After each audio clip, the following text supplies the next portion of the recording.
මෙවර IPL තරගාවලියේ මෙතෙක් පැවැත්වුණු විශිෂ්ටතම තරගය ඊයේ රාත්‍රියේදී ගුවාහටි ක්‍රිකට් පිටිය තුළ නිමාවට පත් වුණා.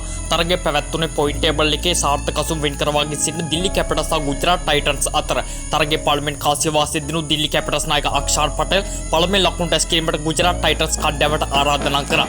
එන ගුජරාට් ආරම්භක පිටිකරවල ලෙස තරගයේ ආරම්භයට පිටේ පැමිණි නායක ශුභ්මන් ගිල් සමගින් සායි සුදර්ශන්. ඔවුන් දෙදෙනා වෙනදා වාගේම ගුජරාට් ඉන්මෙන් මුල් අත්තිවාරම් සාර්ථකවලින් ගොඩ නැගීමට සමත් වුණා. දෙදෙනා එක්ක පන්දු වාර 4යි පන්දු 2ක් තුළ ගුජරාට් මේ ලකුණු 50 සීමාව පසු කරා.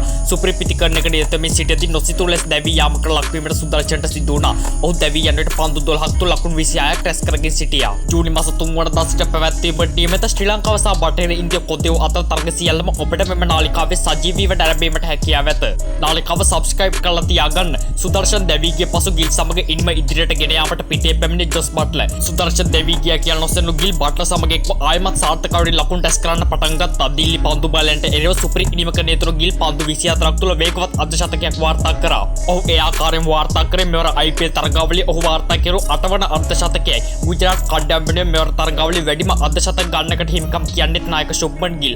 කොහොමද ගුජරාට් ටීමේ නියමිත පන්දු අර 20 අවසන් වන විට ඔවුන් කඩලු 5ක් දැවි ලකුණු 208ක් රැස් කරා. ඉන්පසු දැවැන්ත ටාගට් එකකට දිල්ලි ආරම්භක පිටිකරවල ලෙස පිටියේ පැමිණි පැතුම් නිස්සංක සහ කේල් රාහුල් පෙර තරගයේ අර්ධශතකයකට වැඩි ඉනිමක් ක්‍රීඩා කෙරු පැතුම් මෙම තරගයේදී සාර්ථක ආරම්භයක් ලබාගෙන හොඳින් ලකුණු 4ට පැමිණියා.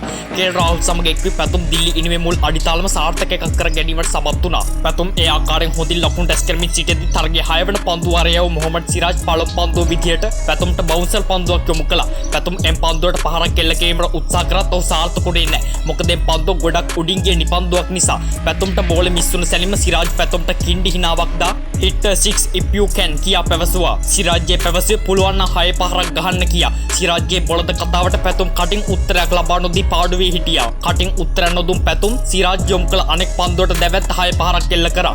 ඒ ආකාරයෙන් පැතුම් සිරාජ්ව පළමු පන්දුවට 6ක් ගහලා ක්‍රියාත්මක කරව පැතුම්ගේ 6 මැෂිම නතර වුණේ සිරාජ්ගේ ඕවරේ පන්දු 6ටම 6 පහර 6ක් එල්ල කරලා. පැතුම් සිරාජ්ට පෙන්නලා දුන්නා ප්‍රශ්න වලට කටින් උත්තර දෙනවට වඩා පිටෙන් උත්තර දීම කොතරම් උසස්ද කියා. පැතුම් ඒ ආකාරයෙන් එක් ඕවර එකට එල්ල කෙරුව 6 පහරවල් 6 IPL වාර්තා කඩපිට ගසමින් නව පරිච්ඡේදයක් ලිව්වා. ඔහු ඒ ආකාරයෙන් තැබුවේ මෙතෙක් IPL ඉතිහාසයේ ක්‍රීඩකයෙකු එක් ඕවර එක පන්දු 6ටම 6 පහරවල් 6ක් ගසා තැබූ විශිෂ්ට වාර්තාව.